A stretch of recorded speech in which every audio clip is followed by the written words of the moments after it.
Greetings, Herle Burlyites. Here we go with another two-part pod today.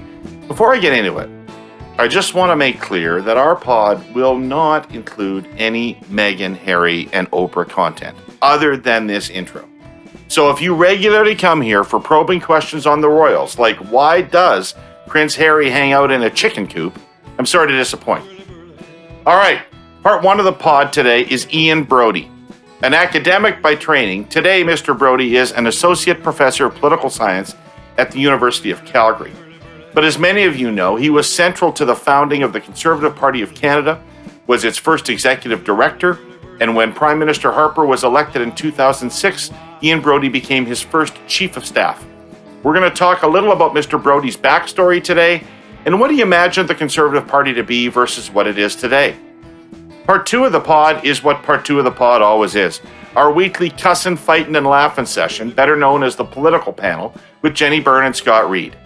This week, we're going to dive into the looming Conservative Policy Convention and the equally looming pressure Erin O'Toole is facing as leader. Ipsos has the Liberals with a 7-point lead nationally. The Conservatives are at 28, the lowest number since the party was created. So gird yourselves for a spring election, everybody. Apparently, there's not going to be a federal budget. Remember those things? Until mid-April at the earliest. We'll chat about that. We'll also dive into the political implications of Vance and McDonald and allegations of misconduct in the Canadian military. Is this a vote changer or not a vote changer? Plus, party platforms if we get to them, and hey yous even if we don't. So, Ian Brodie, welcome to the Herle Burly. Really glad you could join us today. Thanks for having me, Dave. Good to see you. Good to see you. How are you? I'm great. I'm here in Calgary. I have been here in Calgary for quite some time, and getting used to online teaching and trying to make sure the students learn something even through Zoom and with all the online teaching tools that we have. How's that going? Do you lecture? Is that your method of teaching? Yes, but you can't rely on the lecture content as much as you would with in-person class. At least I find I haven't been able to. For a small class, things haven't changed that much online, I don't think. In some ways, a smaller class is easier to do online than in person. But for the big classes, the lecturing is now sort of enrichment material. So the bulk of the learning takes place without the lecture part. What's attendance like? It varies. People come and go. The good thing is that since the content is more or less, all taped and then mounted up for retrieval later, you get students who have, part-time jobs that might conflict with lecture time or so forth. They can come later. So you have to think about attendance in a different way than more like a podcast and less like a live lecture. Right. I love when I'm talking to people and they use a word like taped, Ian, because it makes me feel immediately comfortable, like I'm talking to a person of my generation. Yes. Taped, recorded, whatever the technology is, it's all magic to me. It's all magic. Hey, you are a Central Canadian who moved to Calgary, right? That's right. You grew up in Toronto? Yeah, I grew up in Toronto. Yeah, and you went to school at McGill? Yeah. So how'd you end up in Calgary? Why did you move west? I came here for grad school for an MA, 31 years ago. I finished at McGill. I wanted to do work that was where the University of Calgary was sort of a central area of expertise. And then back then, it's hard to remember, but back then, the Alberta government was extraordinarily generous with funding to recruit people to move to the province, including students. And so I had just a very generous support from the Alberta government.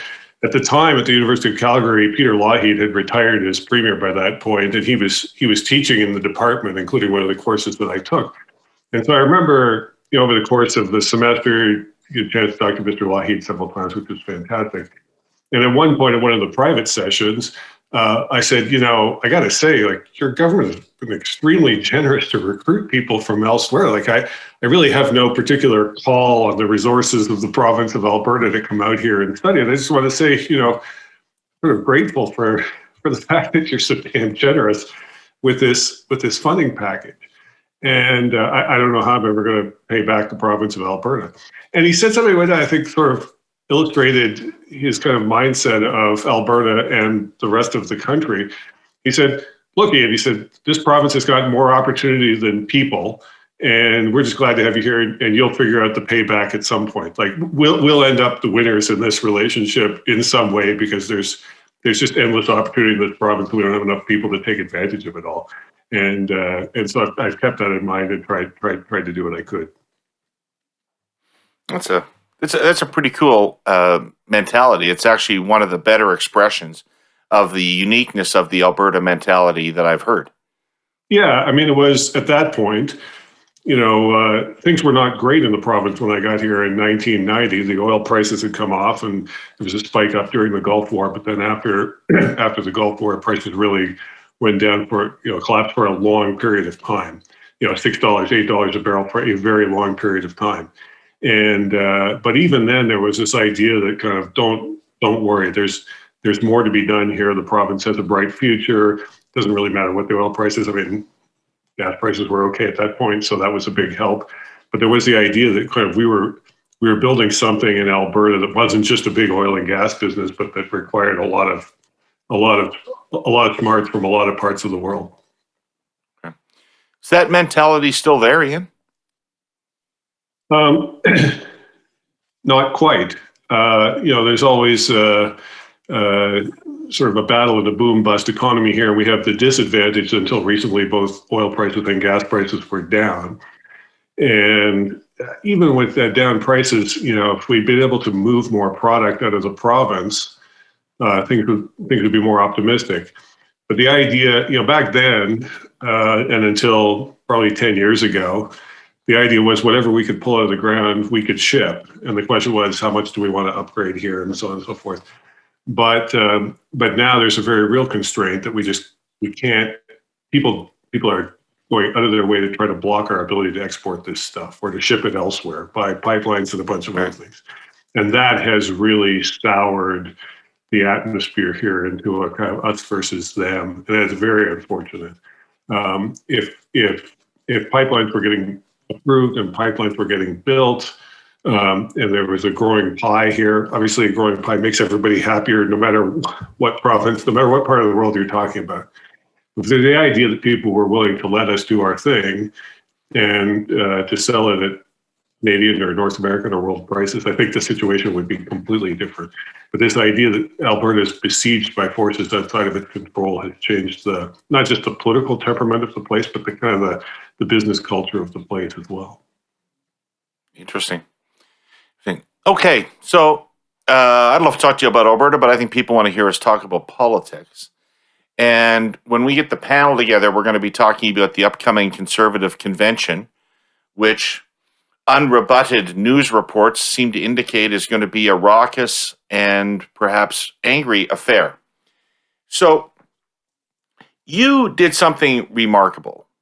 You and Jenni were part of something remarkable. You created a political party, a brand new political party, and that was unique and different from what had existed before it. And you didn't create a fringe party, you created a party that won power 3 years after you created it.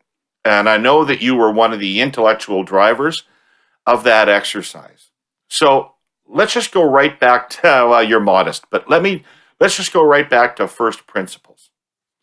When the Conservative Party of Canada was created, what kind of party did you envision? And is that party reflected by the party today, or is it somewhat different than what you had anticipated?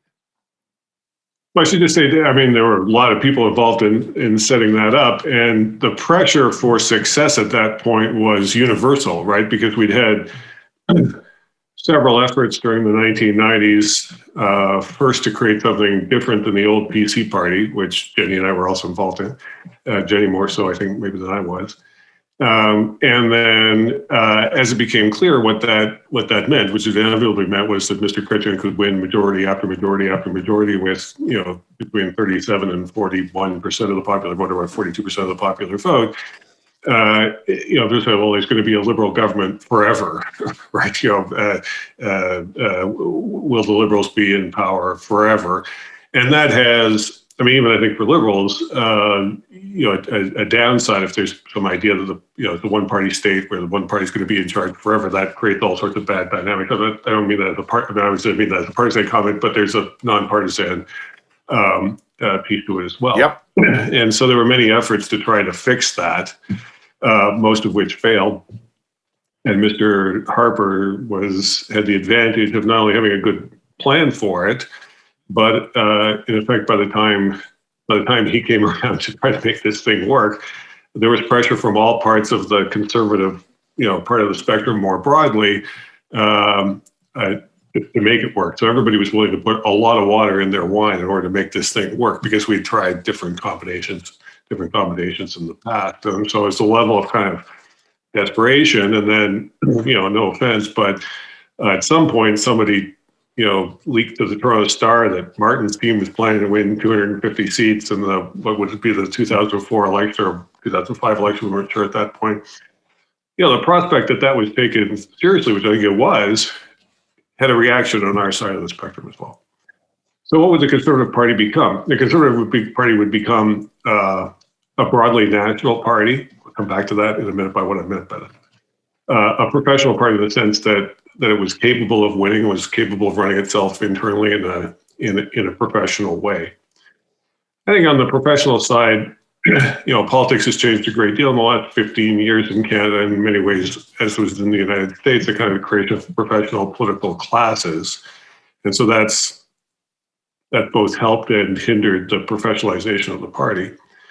I would say there's one part of the party where I thought we would have made better progress by now and have not, would be in the non-metropolitan parts of Quebec, right?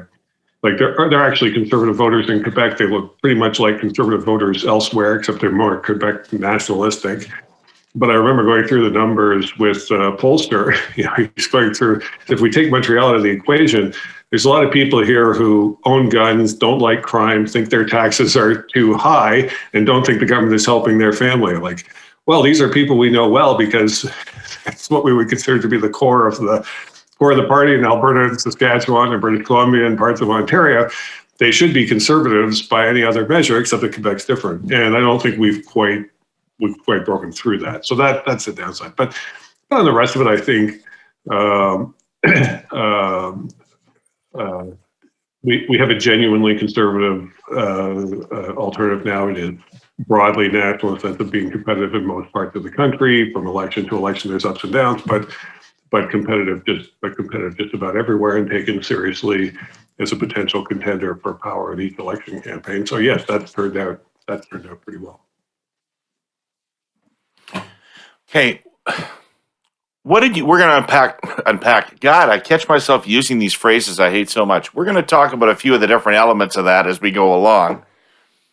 But I think that it starts with a fundamental question, which is, what did you want to be different in this new party from the progressive conservative incarnation of the party? I think the key piece was the populist wing of the party in the old PC days was, in a sense, in the second or third tier of the party, was disdained by the people who ran the party. And that was eventually the death of the old PC party. Why? Because the populist wing of the party, there's a populist wing in Quebec, obviously that one often did its own thing, and there's a populist wing in parts of Ontario and in large parts of Western Canada that just can't be ignored. So you think about, these are old debates, and I don't mean to go back through them. If you think about the Mulroney era or Clark era Conservative Party and the people who are opposed to the metric system. Not that the metric system is the be all and end all, for the most part, only you and I remember this because we're old enough to remember it. Younger people have no idea that this was ever a debate. But the idea that that kind of wondering about the wholesale reform of the system of measurement in Canada was a good idea. That was sort of pushed to the side. Don Blencarn could worry about that, but nobody in the upper ranks of the party.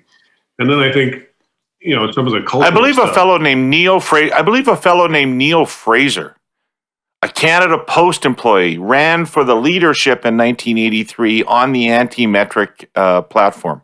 Yes, I never met Neil Fraser, but yes, yes, we should go back and do a separate podcast just about the history of peculiar political movements in the past. Yes, but some of the cultural stuff about museums, like the Tongue of Fire, whatever it was called, painting, which became a big controversy in the Marnie era, and some of the Marnie people were kind of embarrassed about that. Why? That wing of the party, I think, is now solidified in the new Conservative Party. There's no getting away from it. It has challenges as well as, their Republican friends are having difficulty with the reconciling the kind of establishment and populist wings of their party too. But that balance between populist and establishment, which is the balance between the Toronto-Montreal corridor and the rest of the country, I think it's better established in the Conservative Party than was the case in the PC. Lemaire, Lafleur, Schutt, Robinson, Savard, Gainey, Dryden, Oule, Lapointe, and of course Scotty. You Herle Burlyites know my passion for the Habs runs deep, especially those teams of the mid to late 70s. The thing that made them great, and they were great, wasn't just pure talent. It was that the team was planned and built properly for success, from the ground up. Ken said as much here on the pod about 15 months ago. I can make a Habs metaphor out of just about anything, but it really does fit how our presenting sponsor TELUS thinks about how spectrum is made available and used in this country. Spectrum are the bands on which mobile data travels, and there are a lot of them. To get the best high-speed connectivity for all Canadians, and especially rural, remote, and Indigenous communities, all of those bands of spectrum need to be working, as well as Lemaire, Lafleur, and Schutt did over that 4-cup run. But that's just not happening. Right now, the government sets aside up to 40% of available spectrum for a small number of multi-billion-dollar cable companies, 20-year licenses at deep discounts. There's no immediate obligation for these companies to build networks in rural communities, nor is there any requirement to use the spectrum for rural broadband. So a large amount of the spectrum intended to shrink the connectivity gap goes unused, in some cases for more than a decade. It's our rural, remote, and Indigenous communities who suffer. In the last 12 years, TELUS has invested an extraordinary $6 billion in spectrum across the country. They want to invest more. They want to use the unused spectrum and work with government to maximize the amount of new 5G spectrum coming up for auction this June. As more of us are learning from home, working from home, and keeping ourselves healthy at home, TELUS wants every Canadian to get the advantages of high-speed internet through a world-class network. Go to connectingcanadaforgood.ca to learn more. If I was to say to you that despite, and there's an odd thing to say because 5 years ago you were the government and had been the government for 10 years, so that's a record of electoral success. Right. But it appears to me that in many respects, this new party is less electorally competitive than the PC party was. I mean, lots of people who don't know their history don't know that before Chrétien and before the splitting of the right and that whole period, the Conservatives were the dominant party in English Canada. I don't just mean Western Canada, I mean English Canada. Like in 1980, for example, Trudeau won a majority government with 144 seats. And 74 of those seats were from the province of Quebec. That means he got 70 seats in the entire rest of the country. He got smoked by Clark in English Canada. Smoked by Clark in English Canada. The Conservatives don't smoke the federal Liberals in Atlantic Canada anymore, and they haven't for 20 years, and they don't.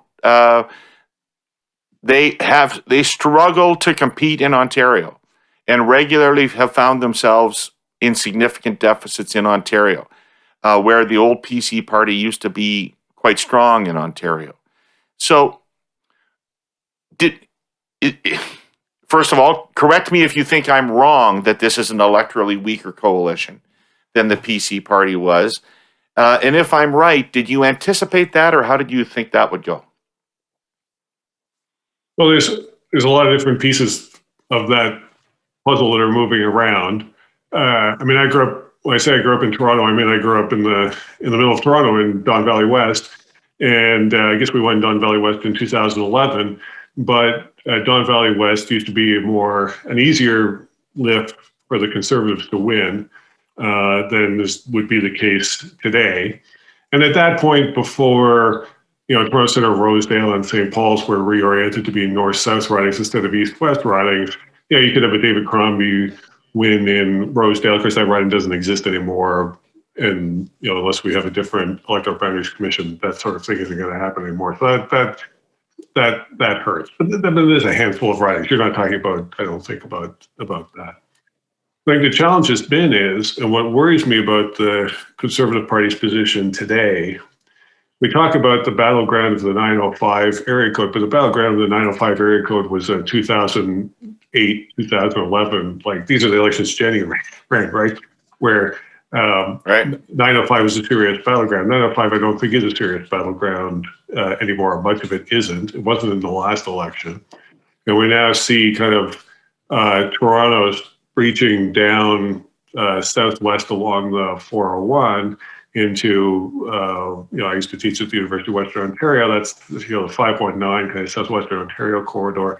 We get into Kitchener, Waterloo, Cambridge, Guelph, that part of the world. It had 8, 10, 12 ridings there, depending on how you measure it, where the Conservative share of the vote has been declining there as well. That is a challenge because, the Kitchener, Conestoga went Liberal the last election.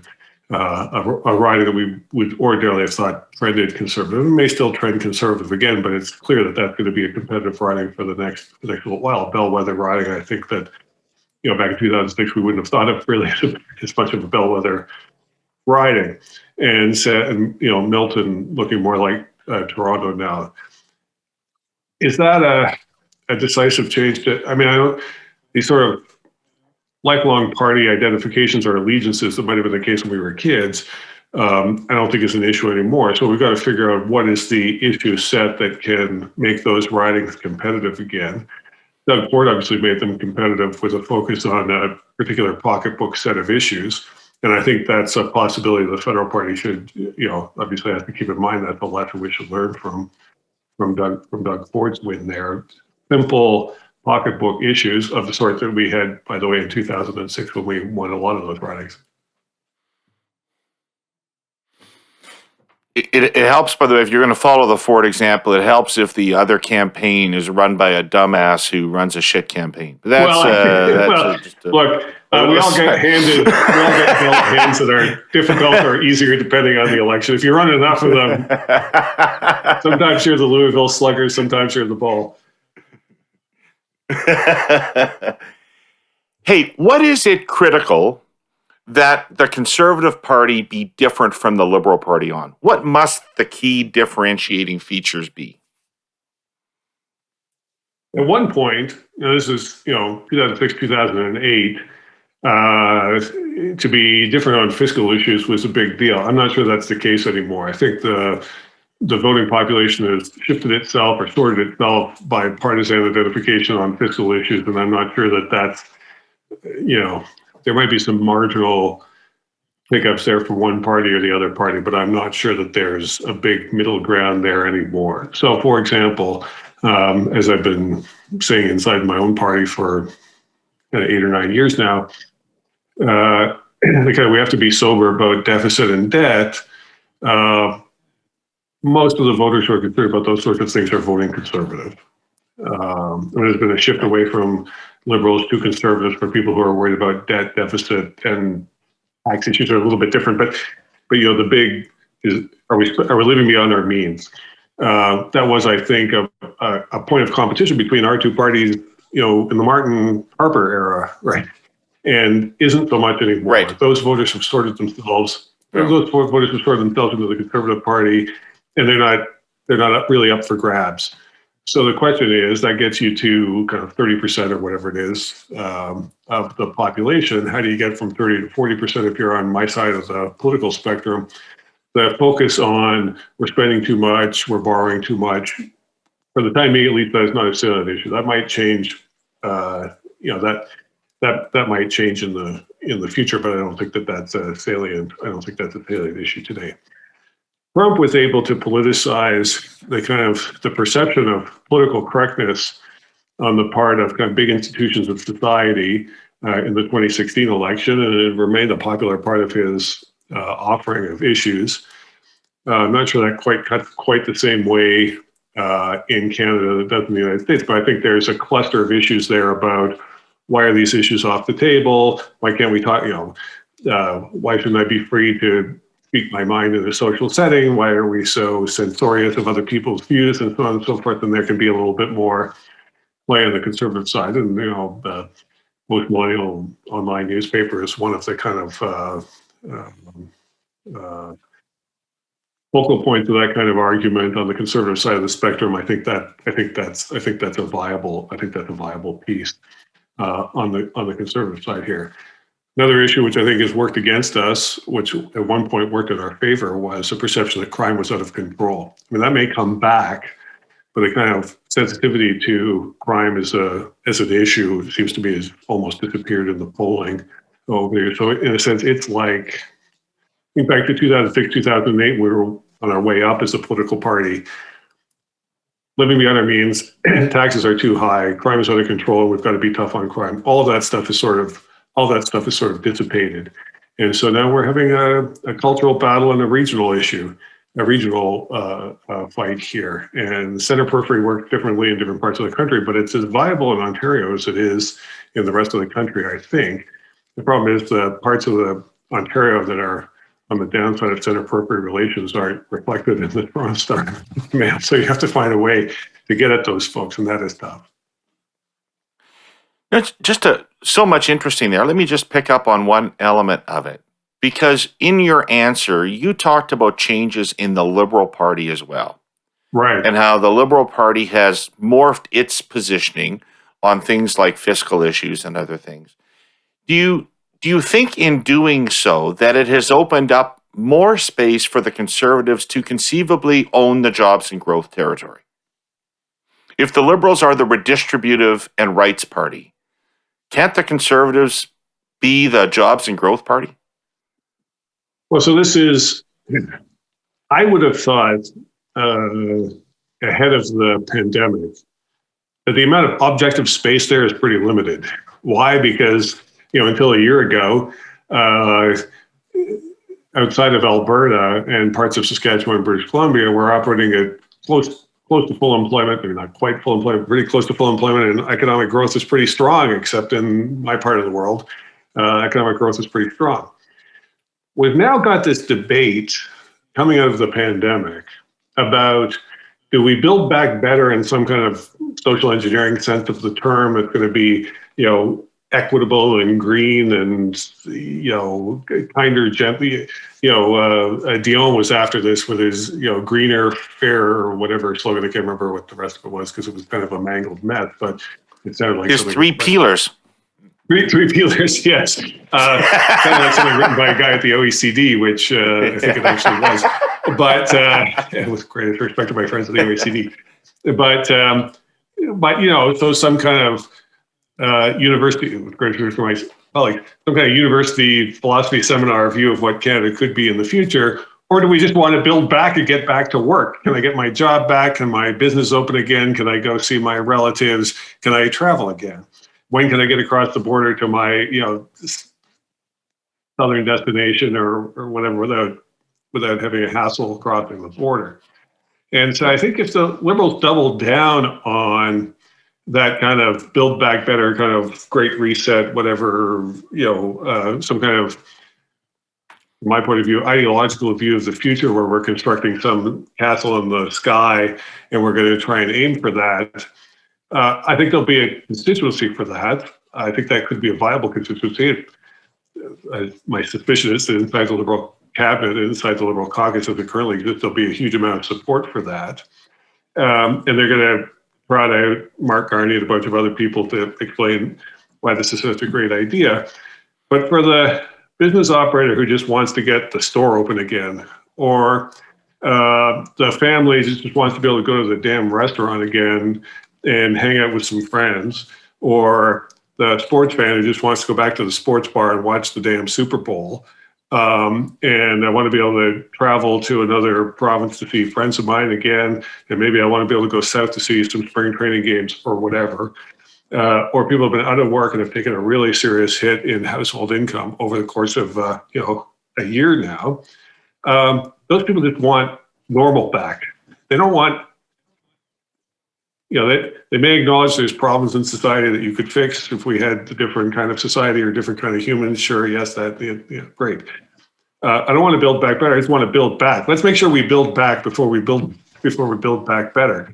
And there's a jobs piece to that. I think there's a family piece to that. There's a community piece to that. The family piece, I think conservatives can take a broad view of family to understand what that means.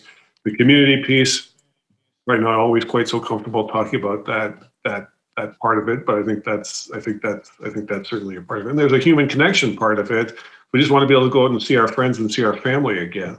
And some discussion about, well, let's build this in a green, sustainable way, and so on and so forth. Yeah. I just want to be able to see I just want my kids to be able to see their grandparents again. I think that's a much more competitive landscape now than it would have been a year and a half ago. Yeah, I agree. And how far can we push conservatism, Ian? Most of the jobs lost have been women. Most of the jobs lost have been in the lower socioeconomic status. Can the Conservative Party reach out specially to those people and talk to them about their circumstance? Sure, because the women have been disproportionately affected by this, or in this implosion of the economy, are not culturally sympathetic to the Liberal Party. They're lower income, they're from family backgrounds, they didn't go to law school, they didn't run the Reuters opinion division for 3 years before they came back to Canada. They don't know anybody who went to Oxford University. That's not their thing. Are they worried about the environment, about climate? For sure they are. Yeah, everybody is. But these people are not culturally liberal. And so, they may vote Liberal for other reasons, but they're not the sort of people that look at the Justin Trudeau, feminist foreign aid policy or international aid policy and say, yes, that's a vote getter for me. No, they're not. They work with their hands. They work on their feet. They're like the men who vote Conservative too, are the same way, right? And so, yes, I think there's every possible reason that I don't think the Conservatives have to stretch too much to be able to understand what's going on in those people's lives. And insofar as we're talking about, small business, where the difference between the owner and the person who's on layoff because the waitresses all got laid off, or the front desk staff at the local hotel, or the ladies who work the assembly line in the back in the shop, or the accounting clerks. The difference between the owner there and the worker may not, in terms of impact of this pandemic, may not be that big. Okay. No, I've never talked about this. I have no idea where you're coming from on it. But it's the SoCon element of the party that I want to talk to you about now, and how that works in national electoral politics. So I have, and you have, a joint unique piece of context for this, which is you darn near beat us in 2004. Right. You darn near beat us in 2004, and one of the reasons that you didn't beat us, it's a forgotten piece of the history largely, is that a member of parliament from Vancouver, a Conservative member of parliament, with about 2 weeks to go, when you were leading and looked like you were going to win, did an interview in which he said, basically, fuck the Charter of Rights, we're going to ban abortion. Right? And you can't say that and get elected in Canadian politics. Yeah, I'm a retired member, probably. I think, to be correct, because I have not forgotten the episode because I was there. And I think I was on the damage control team for that with Jenni Yeah. that day. And so, no, I haven't forgotten any of that. Right. So, are we going to have a big fight at some point about abortion should be banned or not? There's going to be lots of people in the party who want to have that discussion, and that's fine. At some point, I suspect there'll be a private member's bill about that. That's fine. You can count the votes for that as well as I can. It's not, the House is not passing even a very well-crafted private member's bill on that sort of thing. Why? Because the opposition parties are going to vote against it en masse, and enough conservatives are going to vote against it, then that doesn't really have much of a chance. In the next, I don't know, my pro-life friends, and I would call myself, moderately pro-life myself, but my kind of better organized, closer to the organization of the pro-life groups, have this idea that this is a generational change. Yeah, okay, fine. So it's a generational change for some time when we get to net zero carbon emissions or whatever. I mean, this is a long-term project, and I think they understand that. But in the meantime, when we talk about social conservative, I have in mind anyway, folks who have traditional value orientations on all sorts of things, not just on abortion. They might be worried about crime. They're worried about their local community. They're worried about pace of social change in all sorts of fields. There's nothing wrong with that perspective. That's a useful part of the dialectic of how we run the country. And different orientations have different upper hand depending on what's going on. So that's where I think, the political correctness piece is used against people with traditional moral views on all sorts of issues. I think that's a very real short-term, near-term issue for socially conservative people of all stripes. On the abortion side, even your most optimistic pro-life organizer is going to say that's a generational change. But in the meantime, we have some important things that need to be settled here. Lots of SOCONs, very good people for good, socially conservative reasons, very worried about sex trafficking, human trafficking, the international traffic in 21st century slavery.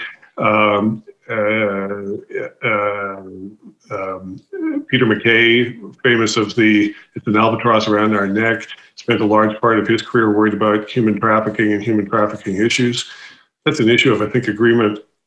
Human trafficking is an issue that lots of people on lots of sides of the political spectrum agree. And I always encourage you to look at the number of private members' bills on human trafficking that get passed, one sponsored by a conservative, one sponsored by a Bloc MP, and one sponsored by a New Democrat over the course of the last 15 years in the House of Commons. It's a very live issue that hasn't polarized along party lines, and therefore a good opportunity for conservatives to make some hay that what socially conservative people are pretty interested in. And so, if the abortion issue is going to be a generational change, 10, 15, 20, or whatever your definition of generational change is, in the near term, there are other issues where progress needs to be made, and where even people of strong religious faith should be demanding immediate progress or nearer term progress in some of these issues where we can make that kind of progress. I think that was Harper's success from, let's call it, 2004, 2005 through to 2015, kind of a 10-year issue in the party, a 10-year consensus in the party. And I think my sense is, I did spend 6 months back working with caucus last year. Most people in caucus want back to some consensus like that inside the party. It won't be exactly the same as things have changed, right? So we've got to figure out what that is. And but I think the opportunity is there, and I don't think it's rocket science. I think it's actually pretty straightforward. Pretty straightforward. So my take would be, yeah. That's it. I mean, I was surprised. Leslie Lewis, who campaigned on a hard line on sex-selective abortion, did very well in the leadership race. That said, from my own day-to-day life, I'm surprised at how many of the very, very hardline pro-choice people in the party and in other parties nonetheless think there's there's something deeply wrong with selective abortion on a sex dimension. And I'm just going to leave it at that because I don't want to. I find I get a little bit squeamish talking about some of these things. Right. But those aren't really the things, the big issues focus around. And if I could say to you, I think the problem is a little bigger than you're trying to make it. Because, and I'm going to take you back to your second principle, I think, about the Conservative Party, which is that it had to be competent and able to win elections. Right. Right. And so in an earlier answer, you alluded to the increasing difficulty that the Conservative Party, and frankly, all small c Conservative parties, are having in large urban areas, and how it's more and more difficult for Conservatives to win in cities. So given the demographics of that, you can't write off the cities and hope to have an enduring, electorally viable party. In the cities, I'm not sure. I don't think the Harper position that was good enough in 2008 or 11 is good enough today. And I think the party wants something that's even weaker than what Harper was offering on that front. And in the cities, it isn't enough to sound like you are prepared to accept or tolerate a woman's right to choose, diversity and inclusion, gay rights.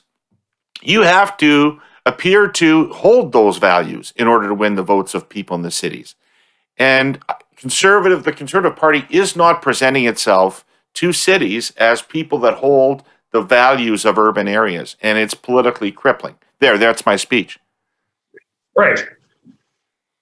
The question is, let's get into some big urban areas, because the Conservative Party still wins, Calgary, Edmonton, Regina, Saskatoon, parts of Winnipeg.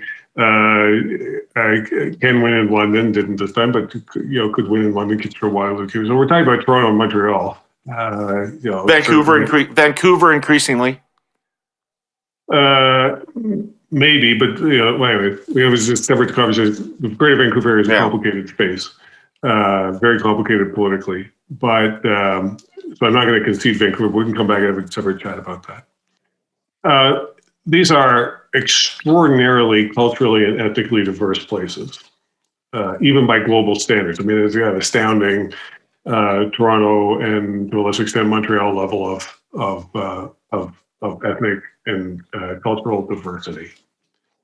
How many of those folks are socially conservative, but not necessarily in a kind of a white Catholic Christian sense? I want to be careful about that. I want to be careful about drawing too many assumptions there. Now, to be careful about how we approach these sorts of things. I mean, it's a different world than it was, 20 years ago in that part of the world. But I don't concede any of that space to Mr. Trudeau's idea of what kind of Canada's a post-national world looks like. I don't concede any of that. I think those folks are, worried about business operations they might have. If they're in the entrepreneurial sector, they're worried about the future of their business. They're worried about the future of their family. They have a faith community they're trying to protect, regardless of what it might be. It might be many different sorts of. It might be many sorts of different things. They have a community they're trying to protect from crime in some cases, from other sorts of cultural challenges. And so I'm not prepared to concede any of that. And that's why I think in Vancouver, take out downtown, the kind of most expensive real estate in the country in downtown Vancouver. The Greater Vancouver area, let's say it's 25 or 28 feet or whatever, however you want to draw the boundary. You might draw it a little bit differently than I do. I think there's kind of 15 or 18 of those feeds that are as culturally diverse as any geography on the planet. And it's not entirely clear to me that those folks aren't worried about traditional conservative issues of the sort that Harper might have raised. Now, is the agenda going to look different? Of course it is, because in part because the Liberal Party shifted its positioning as well. Just as Mr. Harper, in effect, invented the Conservative Party in his own image from a very weak position in 2015, or sorry, in 2011. Mr. Trudeau reinvented the Liberal Party in effect in his own image as well. We have to take that as the whole ground competition shifted here. But I don't think that's a revolutionary change on our part. I think it does require some serious effort, but I don't think it's a revolutionary change. Okay. So we're 5 years into Trudeau. We may well have an election in the next few months, but we're quite likely to have one in this calendar year. If you were going to try to defeat Trudeau, what would you go after? What do you think are the vulnerabilities of this government politically? My read of the polls is, although the jobs and getting back to normal is a big piece of it, and probably lunges for the mainstream of the political agenda in Canada, if you think about it that way. The other piece, which we haven't really talked about, we haven't really probed at, I think we have a long-term, the Liberals have a long-term branding challenge, which Mr. Trudeau has not been able to rid himself of, which is of self-dealing and corruption. And the Conservatives, despite our efforts to brand ourselves that way at times, has generally speaking avoided that. I mean, for all of the scandals of the victim of the Harper years, I don't think anybody had the idea that anybody in the Harper government was on the take. And I think that the combination of the WE scandal, Melanie Joly's contracting practices, recently defeated Liberal MPs coming back for COVID-related PPE contracts and so forth, that still has potential resonance here. That the idea, I'll give Mr. Trudeau credit, his decisions on how to manage the Senate, which were open to previous leaders, and the previous leaders did not do it. Mr. Trudeau's effort to distance himself from kind of self-dealing patronage in the Senate here, I think, bought him some time on the rebranding of self-dealing corruption of the Liberal Party. But in effect, his own behavior, his own missteps, his own problems as leader of the party has brought all the feelings of all those issues back again. And we haven't really seen since COVID began.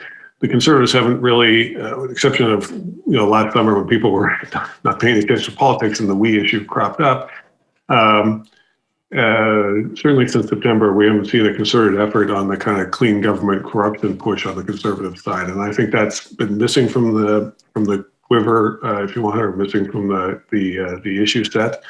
And I would think if we're going to have a push to a spring election or possibly a fall election, when the health situation might be a little more dependable, that's the one piece I think is missing in the current Conservative issue set, is that we've let an awful lot of Globe and Mail and other stories go by.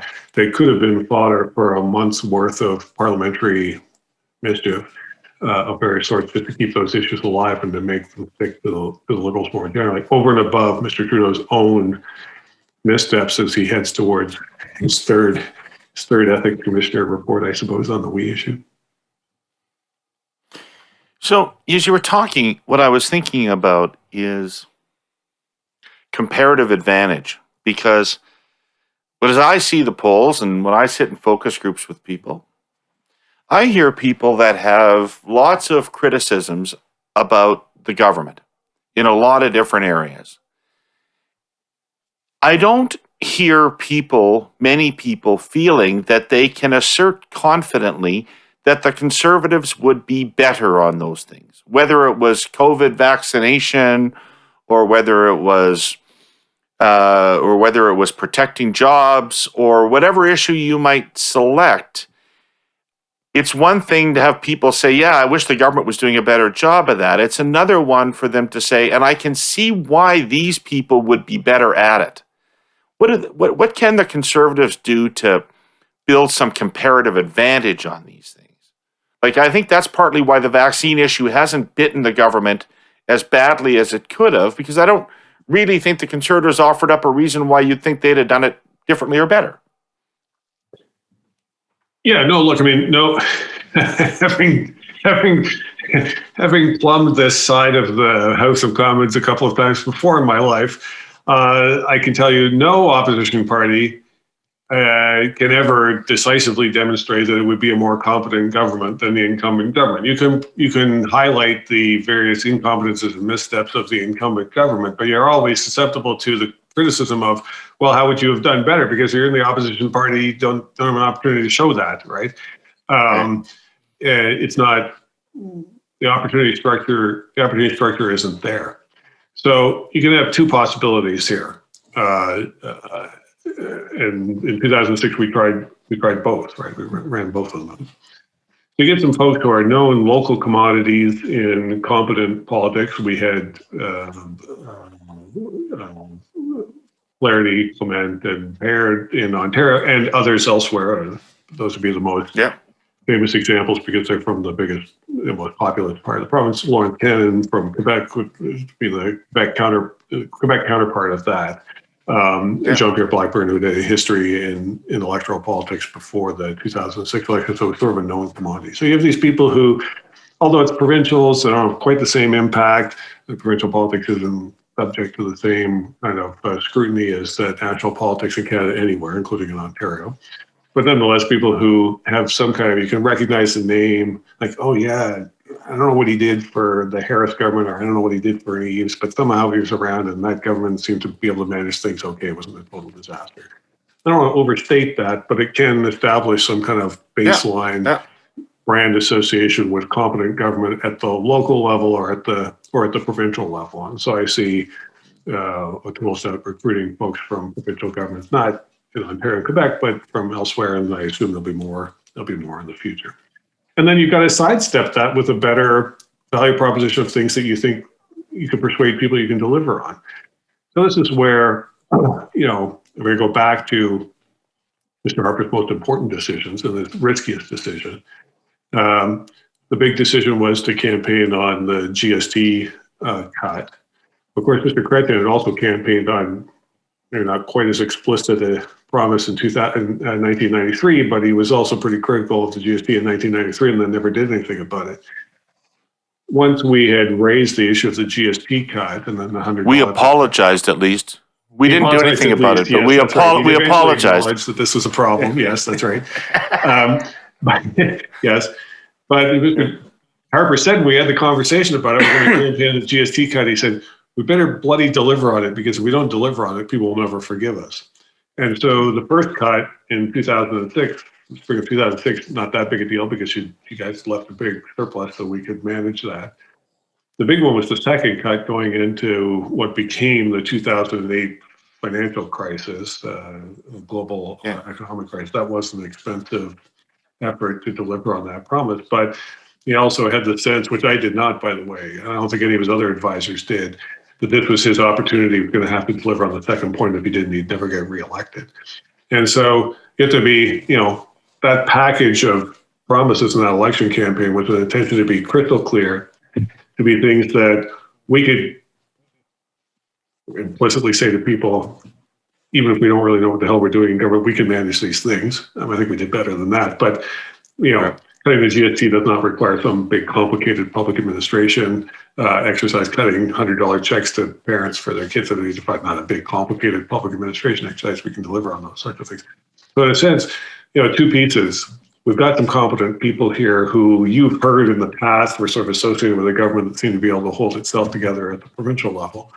And then a very clear, very short-term election platform of things that were relatively easy to deliver on, and that just avoided the whole question of competence altogether, combined by very negative, liberal branding about corruption and self-dealing, and Mr. Martin's difficulty trying to sidestep that attack. And I think Mr. Trudeau will have the same difficulty in the upcoming election campaign, because in a sense, Mr. Martin can say, I wasn't around for any of that and I wasn't involved in it. It's hard for Mr. Trudeau to say the same thing. All right. Okay, maybe the toughest question for last, which is, Should the Conservatives going into this election fear the climate issue or see the climate issue as an opportunity? I don't know what your polling shows because I don't see it, but I get other people's polling. This is now dropped depending on where how you ask the question, what issue set you put up there. Climate is well out of the top 5 issues as far as I can tell across 2 or 3 other firms of polling. So the salience of the climate issue has declined in the last year for obvious reasons. I mean, I don't say that with any glee or any discomfort. It's just an observation that other things have crowded out the agenda, and so the advantage of that is for climate folks. I mean, there's like serious climate friends of mine who see this as a 20 or 30 year issue that needs to be dealt with over that kind of timeline. The pressure for an immediate solution where we're going to fix, the AOC issue where this all has to be fixed in the next 24 months or else the world's going to incinerate itself. Nobody's in that headspace right now, or very few people are in the headspace right now. And so the advantage here is that public opinion has moved this into kind of a longer term issue that needs to be dealt with over the medium to long term. Thank goodness. Okay, so then we need some practical and pragmatic issues here. I think O'Toole has plenty of options here, as Mr. Scheer did in 2019, as Mr. Harper did in 2015. If it's an issue that has to be pragmatically tackled over a 15 or 20 year period or whatever it is, there's lots of optionality. If that's where the public is, that's to a Conservative advantage. If the idea is we need to take immediate revolutionary society-changing action in the next 12 months, or else the world's going to incinerate itself 8 years from now. And, the Greta Thunberg kind of approach to this, I won't see my 16th birthday because, somehow all the forest will be set on fire, which is nonsense, but the kind of nonsense that took off there for a while in the public consciousness, that's to the Conservatives' advantage. Because they can say, they can bring this idea that, yes, this is an issue that needs to be tackled over the next 5, 10, 15, 20 years. We're not going to deliver something by, 2025. We're not going to deliver something by 2030, but we will work on this to 2050 or 2055 or whatever the date is. I'm not sure that makes that much difference what the date is. And that's a kind of managerial approach rather than religious revival approach that works to the Conservatives' advantage in this case. And it allows you to perhaps play offense against the cost of Trudeau's program, both the carbon tax and the other related costs associated with it? Well, I go back to I'm just because of this podcast, but, the carbon tax as a retail consumer tax, as Mr. Trudeau designed it, only Mr. Chrétien would ever have come up with something like that. Why? Because Chrétien and Mr. Martin's genius, go back, 20 years. Another genius was understanding that those commuter suburbs around Toronto and around Montreal were the essential part of the Liberal coalition, right? They were the incremental seats that were going to take you from a minority government to a majority government. Some of them were accessible at the time because of the division on the right side of the political spectrum, but that was a battleground that had to be won, and you couldn't do anything that was going to turn those ridings against you. What Doug Ford, I think, showed was but the economic analysis is clear. The carbon tax, it put a big target on the pocketbooks of almost every single voter in the ridings around Toronto and Montreal. And I mean, other cities too. Vancouver work differently because the carbon tax has been around longer there at the provincial level. But it is whatever its upside is, it imposes the disproportionate cost of fighting climate change issues on 32 or 34 or 35 ridings around Toronto. And it forces almost every single household in those ridings to pay a disproportionate price for it. In Montreal, similar consideration. Vancouver, right. Similar consideration. Here, it worked out differently. And that's just a very, very real cost that people see every day. And Ford wrapped that around the Liberal brand neck very effectively. I mean, and other pieces in the puzzle too, but that very, very effective campaign. And we did the same thing in 2008 and 2011. 2008 against Dion, who was campaigning on a proposal for a carbon tax, one that wasn't very well specified, so we could make it whatever we wanted to make. But now it actually does bite into people's lives, and as I say, efficiently targets basically every household in those ridings in a very expensive way. I can't think of a more politically insane way to tackle climate, given that we have a first past the post electoral system in that many ridings in the commuter distance around Toronto. All right. Hey, listen, thank you so much for your time. This has been a great conversation, and I appreciate your good humor through the first 2/3 of it, which may have felt like a trip to the dentist, but a lot of questions that have been on my mind. So thanks for answering them. Thanks for having me, David. Happy to be here. So wait a second, before you go, yes, we're near the end. We're near the end of this desultory, dyspeptic year.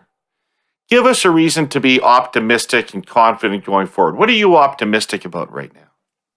Well, I mean, aside from my personal optimism about getting back to being able to travel and see people and so forth, and some of the kind of hectoring nonsense about. I mean, I'm not an anti-mask conspiracy theorist, but I do find some of the kind of moralistic hectoring about masks and public health measures and so forth to be quite tedious. And so just getting rid of all of that is going to be a net plus just to my psychiatric and spiritual health. I can't stand that aspect of human nature. Why I'm actually, if we don't screw it up on the tax and regulatory side, I think the unleashing of economic dynamism here is going to be an astounding roaring 20s of the 1920s sort. I mean, I really do think that the push to online and all this crap has squeezed some efficiency gains on the service side of the economy and so on and so forth. But the kind of the bottled up demand here is amazing. I don't think you need a big stimulus package to unleash that. I think what they're doing in the States is, first of all, it's crazy. Secondly, it's unnecessary. Thirdly, it's going to pay a long-term price.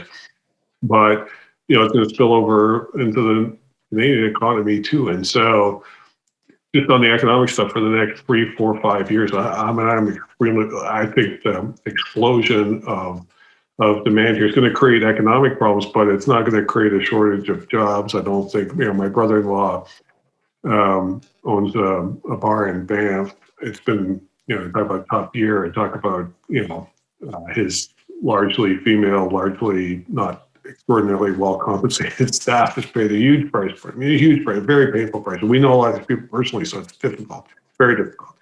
It's not that big a place, so he knows his entire staff personally. But the comeback for touring and traveling to get to Banff, it's like, can we get to September? If you can make it to September, next winter ski season is going to be explosive, and the 2022 tourist season is going to be crazy. That's been my advice to him, and I think that's his view of the situation as well. So, multiply that across 2,000 sectors of the economy. I mean, I am extremely bullish about job prospects and economic growth for the next little while, provided that we don't, the death to that will be the 60% marginal tax rate if the federal government decides to go there. That will kill that off quickly, but it'll just be displaced to other countries around the world, I think. Right. How's that? Cool. Well, that sounds great, and let's hold on for that. So in the meantime, stay safe. We can see the end here. So yes, you too. Let's enjoy make it. Your last few months at the cottage. I hope it doesn't turn out too badly. I'm worried this vaccination rate is speeding up, and it's going to force me back to Toronto sooner rather than later, I think. So.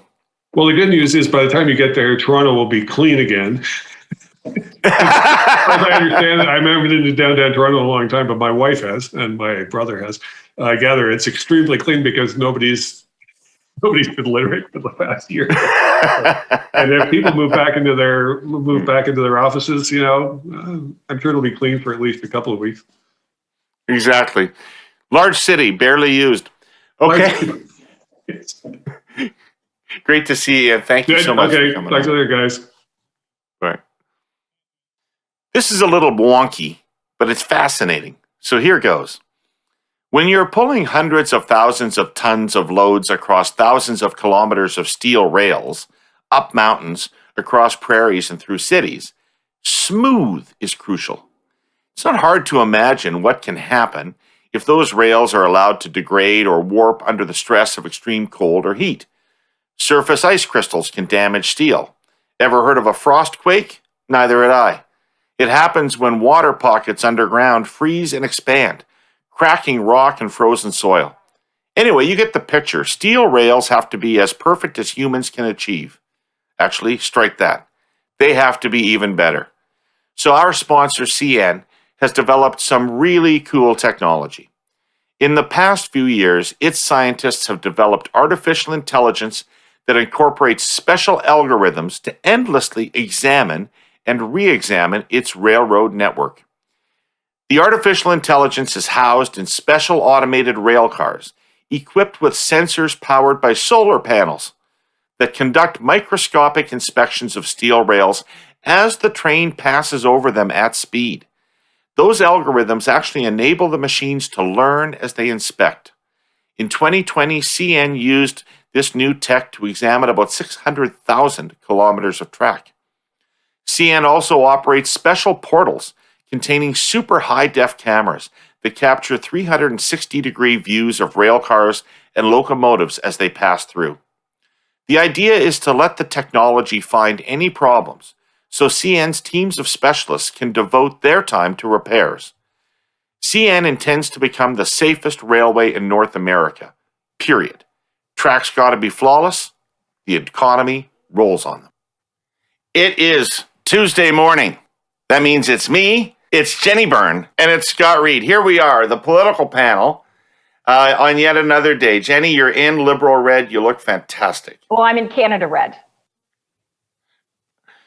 Believe it or not. My great uncle Gord would say that Canada red was Liberal red, and it was all part of a plot to get rid of the Union Jack and dissociate ourselves from the United Kingdom. So he would have only partially been with you, Jenni. He never wanted to see that maple leaf flying. He thought that was a betrayal of tradition. Well, what would he have been saying about the Harry and Meghan interview? Well, that would have been nasty. He would have had to leave the room because he wouldn't have been able to share his views in front of Aunt Marg because such language wasn't permitted, either in the kitchen or at the card table if Aunt Marg was around. You guys think this is all funny? You know, I want to point something out to you, that the iconic maple leaf does not grow in Western Canada. There are no maple trees in Western Canada. All part of the maple leaf is not iconic of Canada if you live in Saskatchewan. Right? Oh. This is all an Eastern Liberal plot. It was from the get-go. The whole branding. The Laurentian. It's all the pencil crayon conspiracy. There you go. More Laurentian elites. Read the Blue Jays. What's going on? I must look forward. I can't look back, and I certainly can't look present, David. The Habs are letting us down gravely, so I just have to start to think about other pastures. That plus, I haven't washed my hair since March 11th, 2020, and I need a hat at all times. I'm sort of, as you can tell at a quick glance, I'm headed to Fort William where I intend to sell my pelts for a new birch bark canoe. Hey, I got a quick question for you. You know relatively what how conversant I am with comics. Yes. Would I like WandaVision? Yeah, I think you would. I think Terry would. I think that Terry's, what I'm sure would be her instinctive skepticism would be overcome. But you would like it because it's got a big dollop of nostalgia. It's extremely clever with the way they do the sort of TV memes off the top. And and then it sort of builds a more kind of emotional storyline, if you will. I am very sad that it is over. Yeah. It was a huge cornerstone of life this past couple of months for me and my family, in particular my 11-year-old. But life goes on, and we look forward to Falcon and Winter Soldier because it is the MCU. I've stumbled across this show. I don't know if anybody's watching it, called For All Mankind. Either of you seen this show on Apple called For All Mankind? No. The premise is that the Soviets get to the moon before the Americans do, and it changes everything, and it turns the Cold War into a space race rather than a Earth-based conflict. And the implications, they've gamed out a whole alternative world down here on Earth in which all sorts of different things happened because that happened. And it's super interesting. I'm a total nerd. I love shit like that, like Man in the High Castle, all that stuff. Any we took a left turn at history and ended up with this other different weirdo universe. I love it, Jenny, you don't seem that interested. He's like, I gotta find some new fucking friends. These guys are losers. No, I did listen. The space war thing sounds interesting. I watched The Man in the High Castle. It started to lose me towards the end, to be honest. But I have zero interest in comics. Sorry, guys.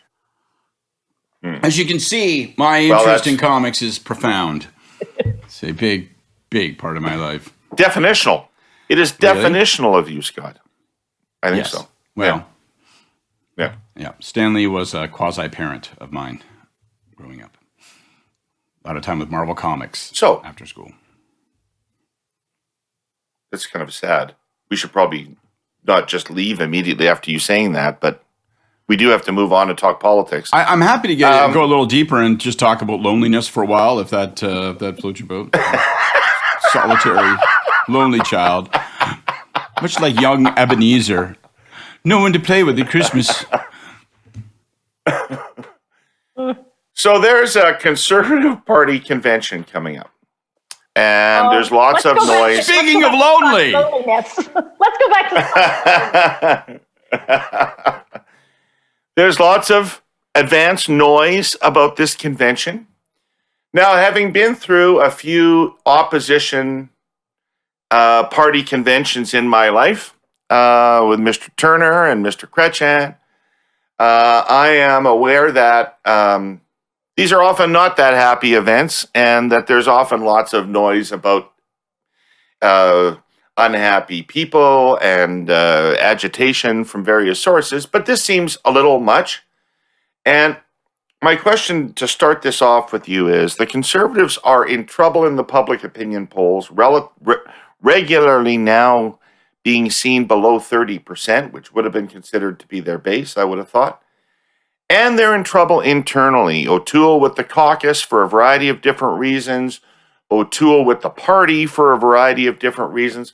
What is the causal relationship here, if any? Are the internal problems causing their problems in the polls, or are their problems in the polls causing them their internal problems?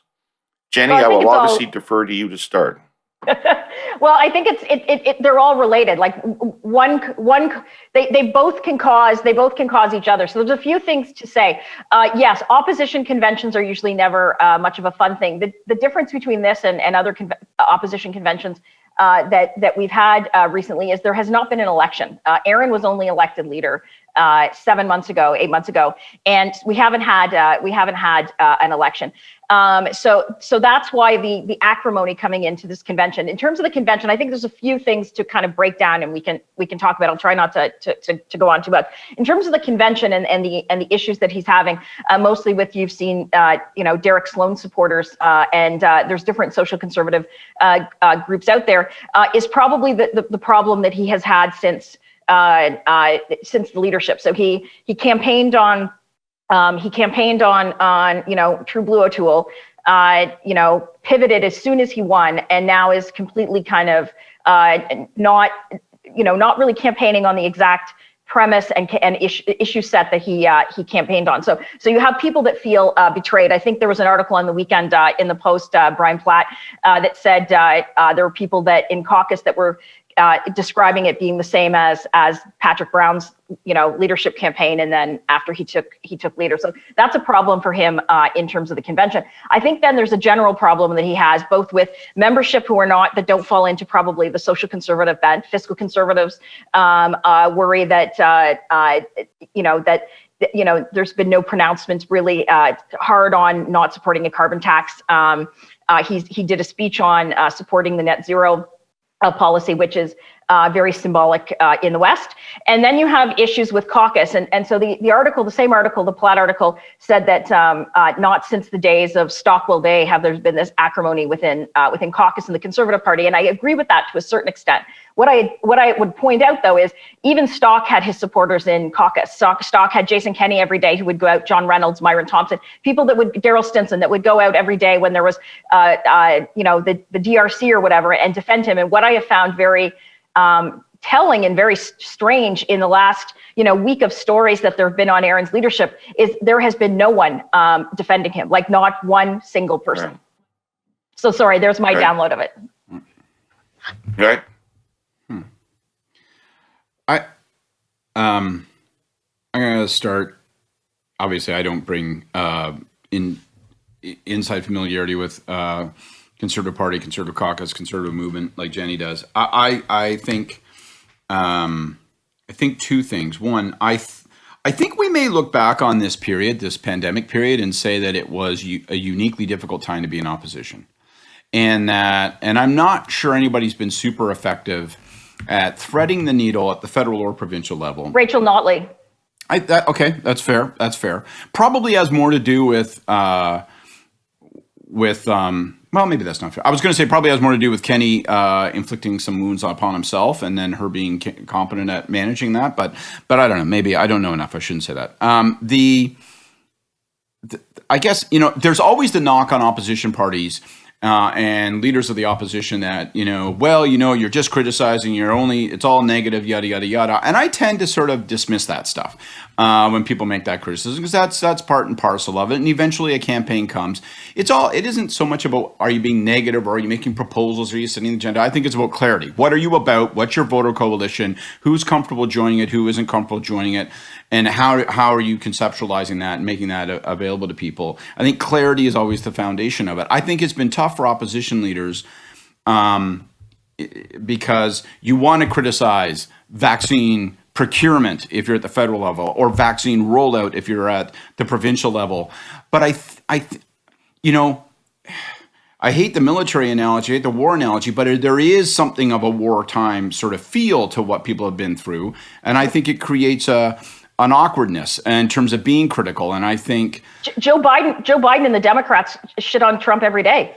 That's fair. But I also think that Trump is such an anomaly. No. Like you look at opposition leaders that are doing well are actually fighting back. We are a year into this, and these are legitimate questions to ask. So I would argue that the problem that Erin has had is he's actually not fought back. There was a problem with vaccine procurement, and it's seemingly working itself out. But it was his job as leader of the opposition to actually talk about that. I think you and I disagree really fundamentally on that. Just not as a matter of partisans, but as a matter of electoral strategy. I really think. I think you're correct to say that he didn't prosecute that case very effectively. But my suspicion is that if he had been more pointed and more effective in criticizing and prosecuting that case, it would have done him no great shakes. I just think it's left this impression of that you're just about the insufficiency of vaccine procurement, or you're about, if you want to pick up, any particular tweet on any given day from, the likes of Pierre Poilievre, you're about stop spending so much, which isn't coherent with where people are at and doesn't seem coherent with where the Conservatives tend to say they are at. And so I just think that lack of clarity, I think it's tougher to be in opposition during this period. And I think that the Conservatives have not been clear about who they are, what they stand for. And I think when you're weak, and O'Toole's weak, we know he's weak right now just by looking at the numbers. When you're weak, you can't tell caucus to shut up and fuck off. You can't tell the social conservative wing of the party to shut up and fuck off. You can't say, guys, I'm in charge. We're going to chart a new course. This is the path to victory. I'm going to have to command your silence. Are you there for me? I must command your silence. He can't command anyone's silence. And so he's in this place where everyone's pulling on every thread. Listen, I'm happy to address. Okay, but come on, let's get down to brass tacks. No. I want to go ahead, Jenni. I want to say I'm happy to address what Scott just said. I do want to fundamentally say I disagree with you, and I think that if you look at elections in terms of what people are looking for, it's obviously not everyone working together. That's the strategy. Your strategy was what? No, that's not what I'm saying, though. I'm not saying working together. Your strategy is what Wilkinson did in British Columbia. Your strategy is what Vickers did. Your friend Kevin Vickers did in New Brunswick. Just because we're in a pandemic does not mean that opposition parties need to give free passes to governments when they fuck up. That's not my. I want to pursue this point, and just because that's not my argument. My argument is that the argument is not let's all get along together. My argument is if I were the federal conservatives, I was the opposition, I'd be saying to myself, how do I position myself to be the party that people prefer to take us into the recovery and post-pandemic? What does that mean? As opposed to obsessing about what's happening in the pandemic. Obviously, you want to take your shots. You have to be the opposition. You have to make criticisms. But if I want to be known, if I want a definitional offering, I want it to be about what I'm going to do that's different going forward in the post-pandemic recovery period. And so it's not about we all get along together and I don't have any quarrel with anything the government is doing. It's I think the government is about to set sail on an approach that I disagree with. Here's what I would do differently. I think you want to be you want to put the government, the federal government, in the position of being Churchill. You want to say, thanks very much for your stewardship during the war. That's all swell, but you're not the right people to lead the country post-pandemic. And that's where I go. You can do both, and right now the Conservatives are doing neither. So let me just put a spotlight on this, which is to say, Scott, if I hear your argument, I would be expecting to see a big Liberal number. I would be expecting to see a sort of a rally around a government effect. And we did see that in the spring, but we don't really see that anymore. And the Liberal number is not amazing in the polls. It's, I think the most optimistic one maybe has them at 37, but most have them between 33, 35. The real issue is the Conservative number, which is astonishingly low. So, this is... That's what I'm saying, though. This is not a circumstance. This is not a circumstance where the government is unassailable. I mean, I think that you'd have to get deeply into the paid staff of the government to find anybody who'd say this government is flawless and without vulnerability. So why are the Conservatives at 28%? Because one, I agree completely with that, and I come back to it. The government is highly vulnerable. And I think that all the vaccine procurement challenges have registered with people, and it's what's been limiting that, and other things have been limiting their ceiling. I think when you come to the Conservatives, I think that people like even less what they see. I think they see a confused and muddled message that's really negative about pandemic and is unclear about, as an example, what the economic prescription is. It feels like you kind of default reflexively here and there to spend less. I don't know what they would spend less on. I don't know what that would mean. So that doesn't sound terribly attractive to 70% of people right now in the current environment. So that I think I come back to it. It's all about clarity. And one thing that makes it hard for an opposition leader who's weak is you can't be clear because you can't tell certain portions of your coalition to shut up and sit down. The weaker you are, the louder your caucus becomes. And I think that's what O'Toole's confronting right now. Well, I think, no. Jenni, what do people want him to do differently? What do people want him to do differently?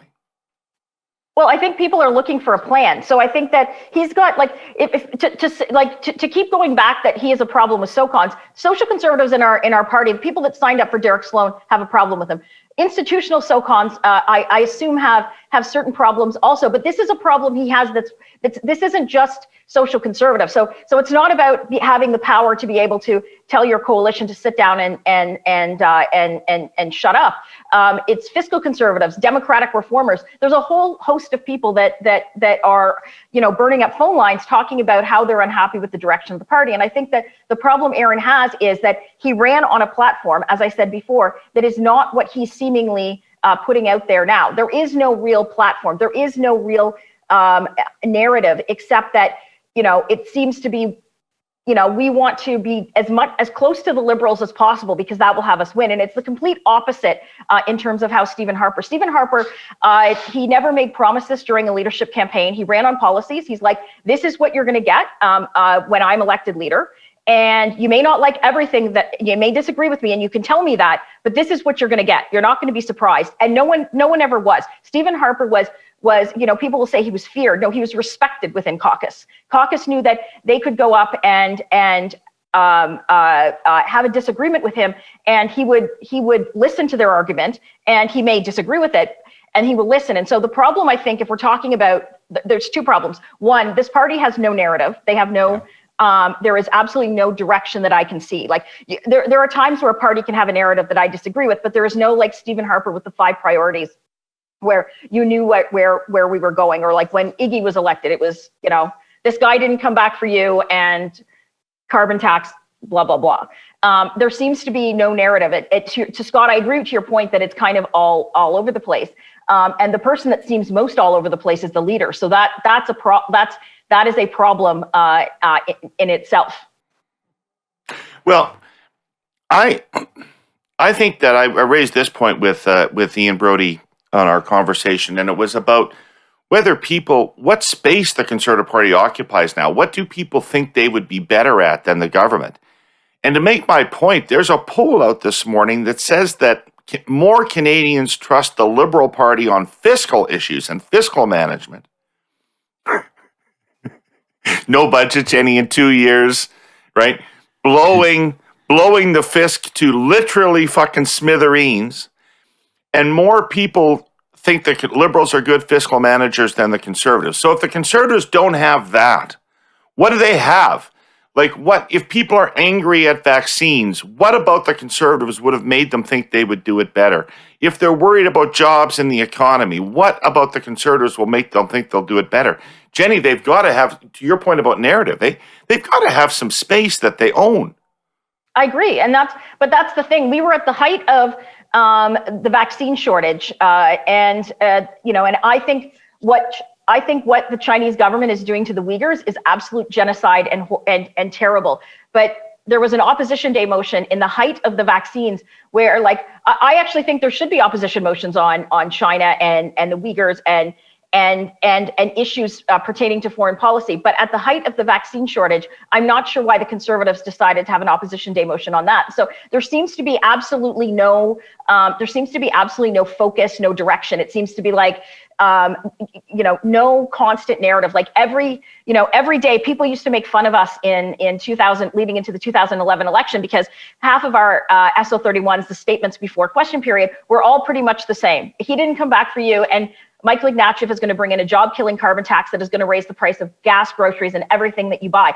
And the media would laugh, and they'd be like, and we did it for a year, like leading up into the campaign. 3 to 4 SO31s. And that was the narrative for the first week and a half of the campaign. So it's very hard to be disciplined and not follow the shiny objects. But I see zero evidence of any discipline. I think Andrew and his team actually had more discipline than what we're seeing over the last 8 months with Erin. I agree with that. I would add a couple quick things. So I really strongly agree with that. And I think it's pretty obvious where the opportunity is, the space they could occupy. I don't think it should be, I think it's a misnomer to think of it in fiscal terms. I don't think it's about a more stringent fiscal approach. I think it should I was just making sure, I wasn't saying they should own that territory, but I'm saying even if they don't have even that, what the fuck? I'm not saying, I understand your point exactly, but I think sometimes by default, in the absence of that narrative, they sometimes slide into a kind of a drive-by critique on fiscal matters, which sends, I think, a confusing and perhaps pejorative signal to people that, oh, God, so their motivation is to clean up the balance sheet. I'm not sure that is going to serve me very well. So that puts doubts in people's minds. I think where they want to go is to a very Stephen Harper-esque kind of bread and butter stuff. Like, you kind of want to be like, someone's going to have to do the hard work of managing step by step out of this thing, putting the government in a place where it's, aiding the recovery, withdrawing where it needs to, making certain that people are protected, but that we're recovering properly. It's a hard work. It's grind it out day by day, take the right steps in an unflashy day by day way. I think that's the kind of argument you want. And then you want some policy to support it.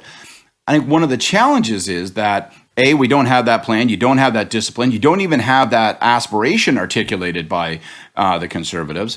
And so I think that's an easy change that O'Toole can make. But then I do think he got some problems. Like, I think that the switch that Jenni keeps referencing means that he's going to keep getting the questions about the social conservatives. I take advantage of the policy convention and say, you guys want to do abortion? That's fine. You guys can do it. I'm not going to tell you can't bring it forward. I'm not going to play tricks to not bring it forward. I'm going to say that I'm going to stand against it. I'm going to vote against it. I'm going to ask people to follow me. And then I'm going to use that as a shield going forward. All right. And just say, that's it. That's done.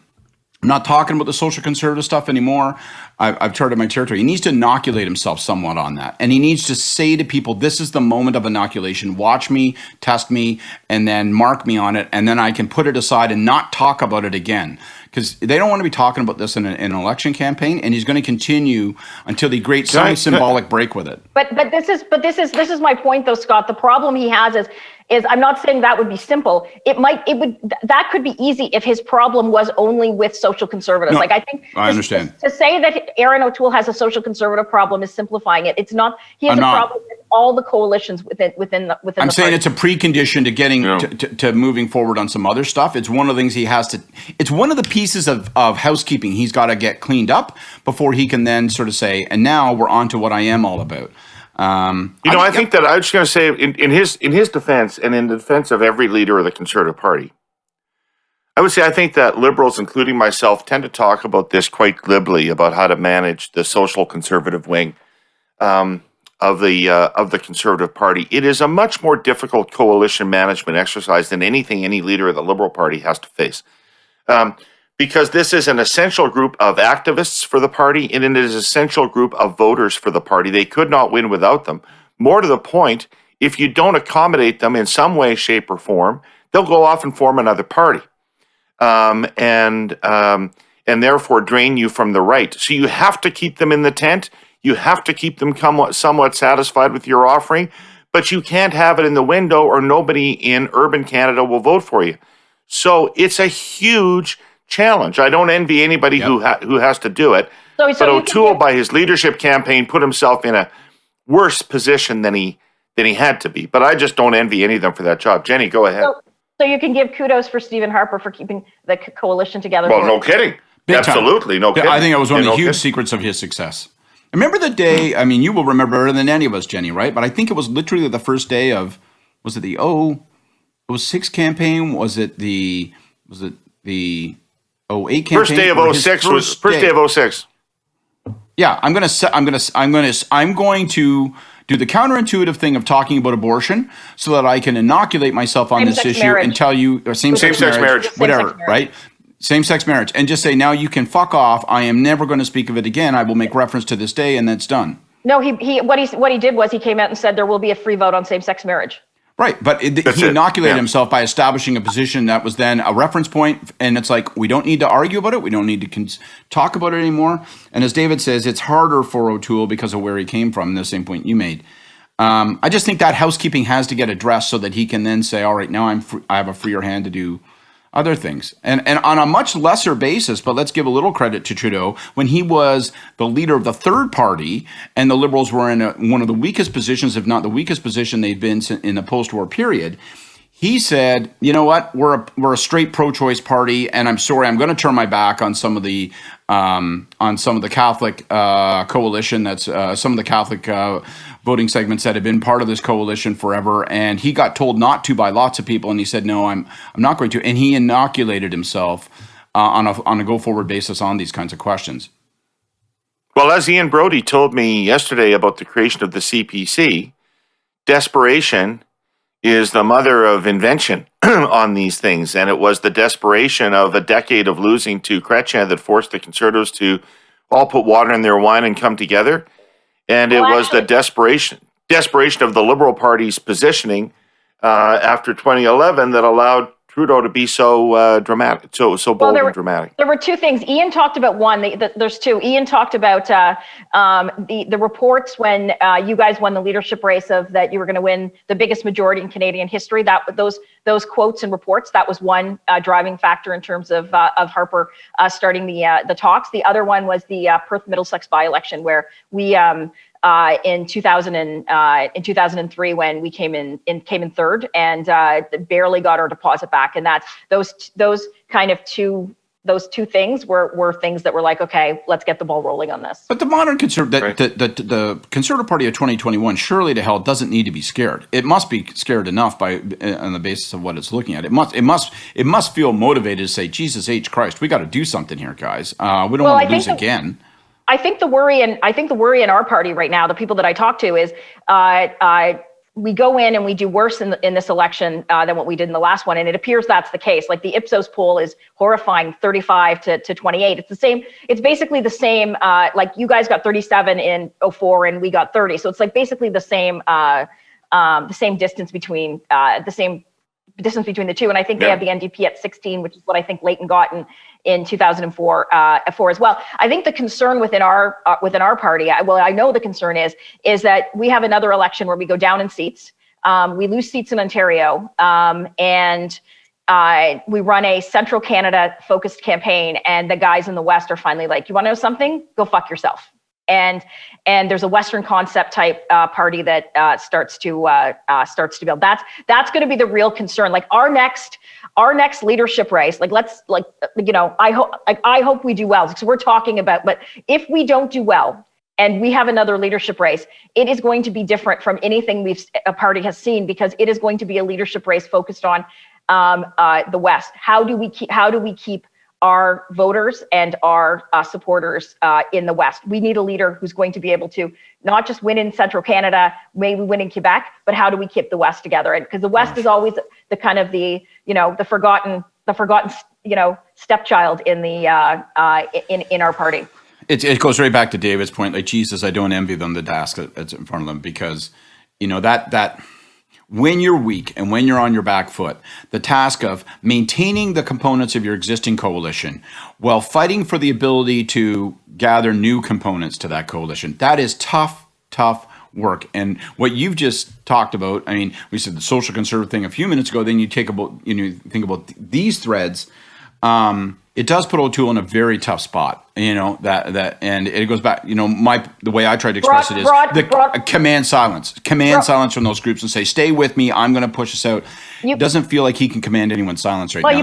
But the reason he's in the problem he is because of how he ran his leadership campaign. So you can't command silence when people don't believe what you were saying. Like if you look at other parts of that article, and I don't want to spend the whole time shitting on Erin, but because there's plenty of other people we can shit on for the next hour. But if you read that article, there was a one of the quotes was from someone in caucus who, I guess the video of him pointing to the porta potty video in the summer came up, and his comment was basically like, well, you guys should see this is how you've got to be careful with what you do with social media. Almost like his fuck up was a teachable moment for everyone else. And so that just does not. He's been watching Trudeau closely. Exactly. Yeah.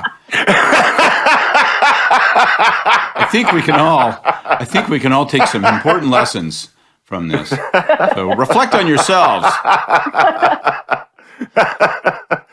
So Jenni, one practical question. Normally, in normal circumstances, at an in-person convention that was listless and restive like this, all the buzz would be about the leader's speech. Yep. And is the leader's speech going to be able to pull this whole thing together and rally the team, or is he going to rise to the occasion? All that stuff. Is there such an event at this convention?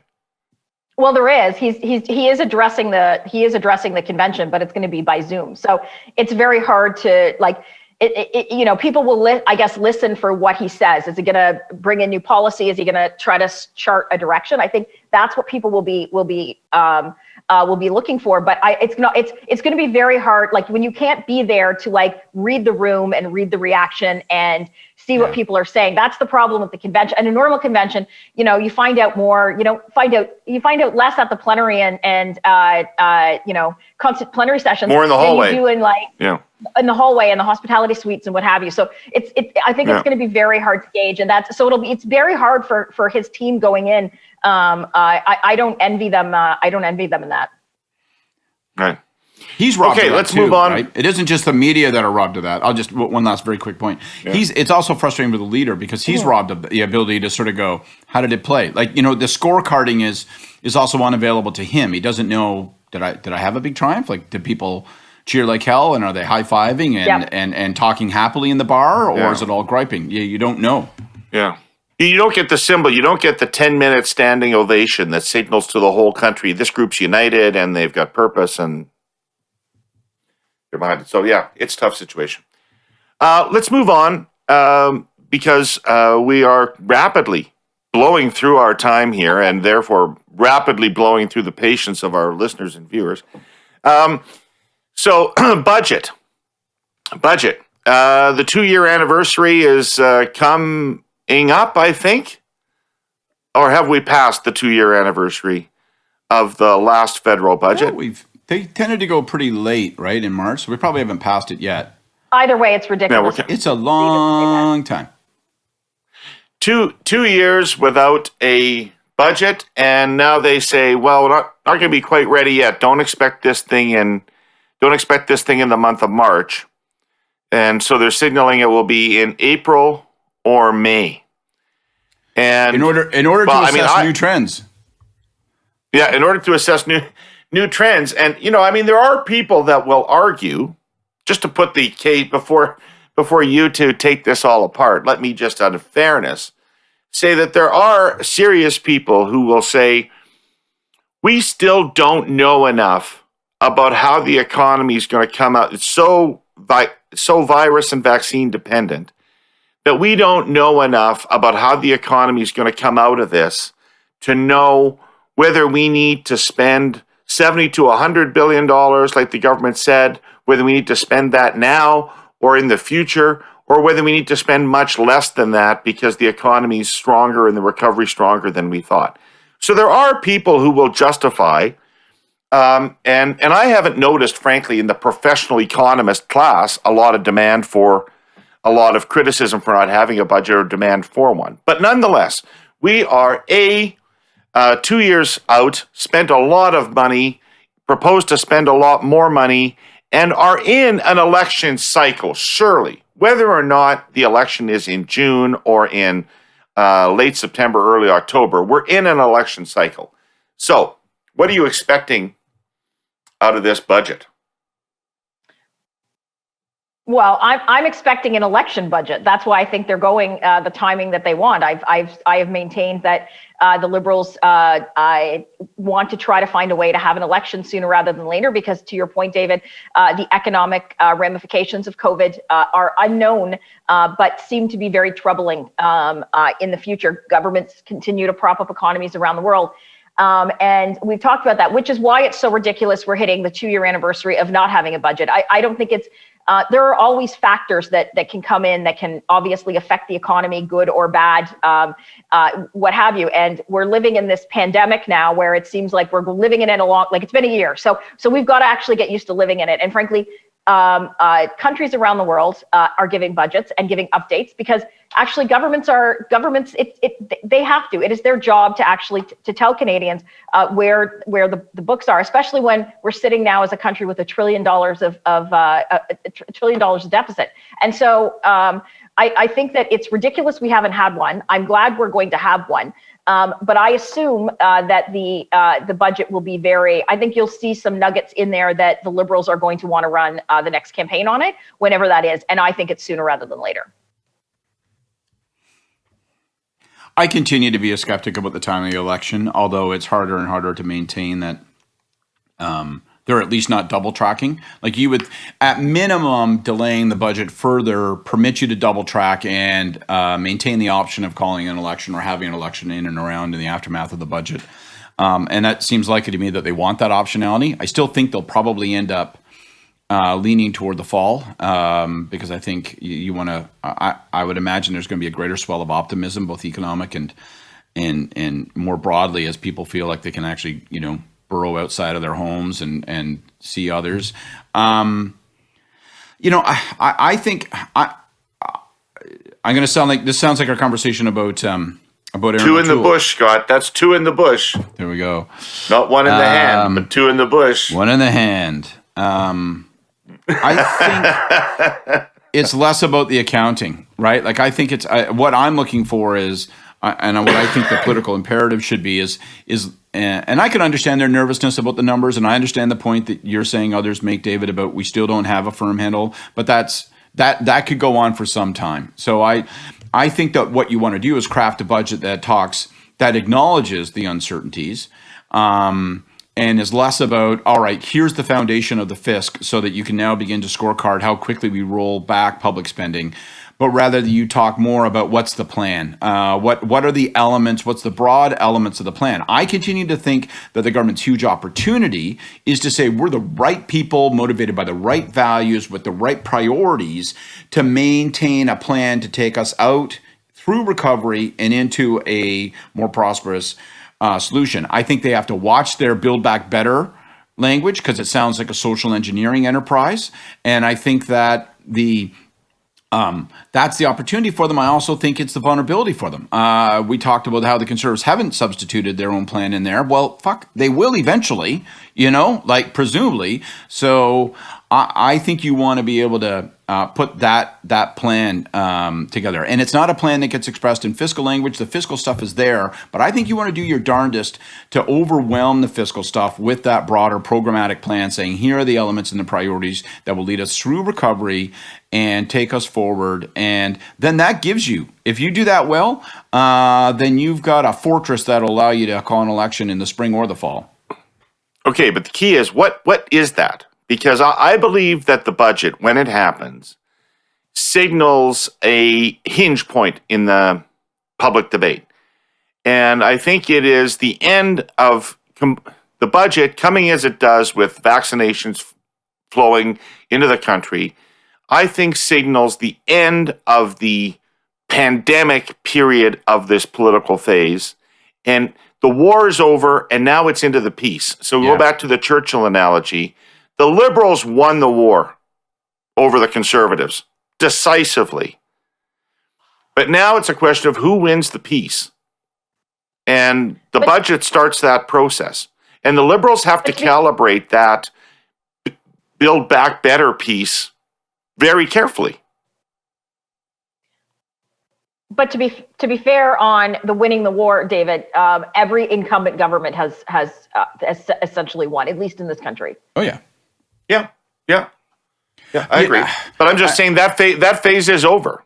Some parts, some governments capitalized on that, sought re-election and got re-election on that basis, and the feds didn't, and so now they're moving into phase two, and it's likely to be a more competitive and difficult phase for them to win as decisively as they won the pandemic phase.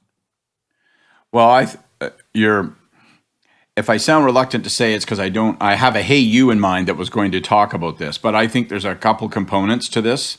I think you have to have an economic plan, not a fiscal plan. I think that's a huge fundamental objective, is that you define this discussion in economic and not fiscal terms. Because if you discuss it in fiscal terms, I think not only will you lose Canadians, but you create a dynamic where it's going to work to your disadvantage. But I think childcare is going to be a central component, and I wonder if they are building expectations that they're not going to meet. So I'm very curious to see what they mean by childcare. Like, do they just mean significant increases of tax transfers and funneling money to people that permit them to finance more childcare, or do they mean strengthening the system of childcare by actually investing in the creation of spaces and licensed caregivers and instructors and all of that? But I think you want to take the provinces off the table by saying, by boosting health transfers, and going pretty clearly there to take that vulnerability rate off. And I think you've never had a better time where you're more covered to spend money on health than now, and say, look, we've got to invest in the systems that allow us to maintain our protections perpetually, because we don't know if variants may arise or there could be future pandemics. This has taught us something. So I think it's a bunch of those things, but you've got to actually, there's ultimately going to be an element of industrial strategy. And I don't think it's superclusters part deux. I think it's going to have to be something a little bit more precise and granular. I think long-term care is a better place for the Liberals to fight the Conservatives than childcare. I think that the childcare has an advantage because it has an economic component to it. But I have found in the past have found in the past that it's just not a vote driver for a lot of people. And I think it's hard to develop a policy that's obviously a clear delineation in terms of what a person would get in a timely fashion. So it's a very tough to communicate, doesn't yield great political results. I think that long-term care would allow the Liberals to run against all the provincial governments in the country as well as the federal Conservatives, and be seemingly on the side of the angels in improving that system. But childcare falls into the hugely important but not politically salient category, and that's a problem for it. It is one of the reasons that I say childcare now, and I'm turning our discussion on its ear from what it should be, because I'm not just saying, well, here's the best shortest political path to success. But I also think this moment, because of the She session, because of the license to spend that exists right now, I think it's your best possible moment to bring together the care and the economic components of the argument that underpin childcare and get it done. So I guess I'm also preaching a little bit and saying I hope that they take advantage of this moment and do it big and do it well, because I don't think they're ever going to get another moment that's as good as this, because of all the reasons you say. It's hard. It's easy to talk about on a panel. It's hard to actually implement as a government. What about the universal basic income? I'm not sure they go there. I don't think they like it. I don't think the feds like it. I don't think they've never really shown any interest in it. They had a huge opportunity to pick up the provincial Ontario trials when the Ford government abandoned those trials. The feds could have moved in and kept those going, and that would have been a signal that they were interested in that issue. But I've never seen any evidence that they're interested in that. I don't know what they're going to do on pharmacare, and I'm just worried about Eric Hoskins. I hope he's okay. But because you think he's gone missing. You think he's been. They said thanks for the report. Well, he authored this report. They authored this report, and then exactly. And then they smeared him in invisible paint and said there.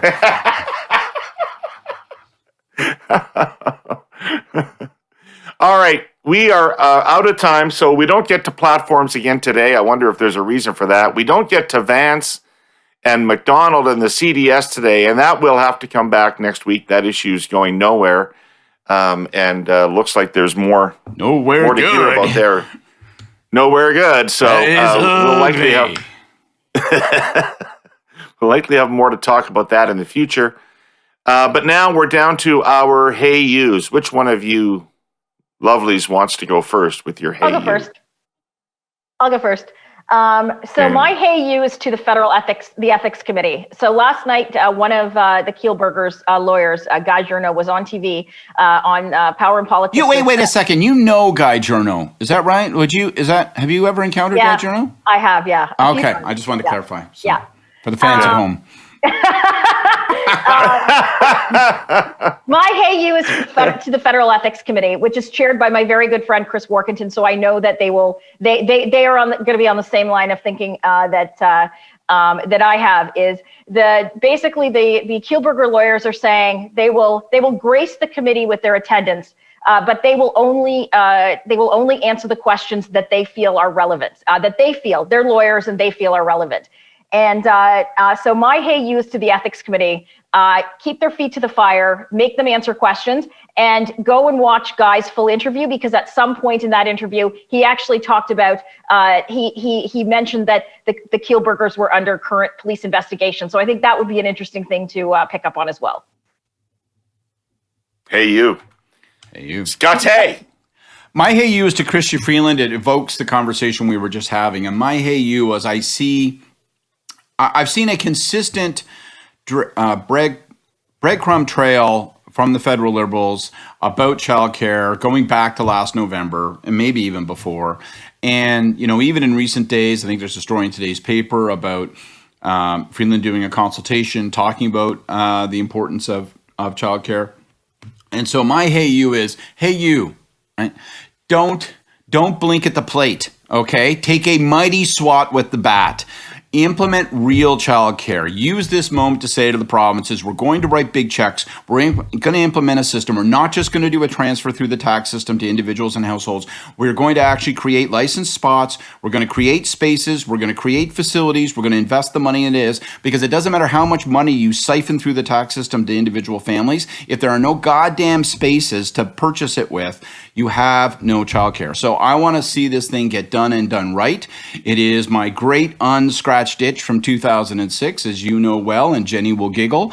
And I really want to see it happen. And if it doesn't happen now, I think the issue actually, if we make investments and do pilots and take steps, I think we will find that it will fade as a matter of policy and political urgency. So if we don't take this moment to do this now, I don't think we're going to be able to revisit it for another generation.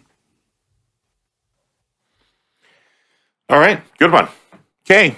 My hey you goes out to Conservative leader Erin O'Toole, and I'm going to make a call as to which is the chicken and which is the egg. And I'm going to say that you are not going to be able to put the dissidents back into a box. You're not going to be able to unite your party until you look like you can win an election. And it is the discipline of the prospect of winning that has the best potential to unite your party around you. And so I think that while you have to internally do a much better job than you've been doing of working and networking and placating people, I think publicly you should stake out a position that you think is going to move you 5 points in the polls over time and get that movement happening. And that likely requires, I'll give you 2 pieces of advice. My 2 pieces of advice are take a carbon tax off the table, declare your opposition to it, and isolate it as the thing you're going to fight the Liberals about, not about climate action, but about a carbon tax. Point number 1.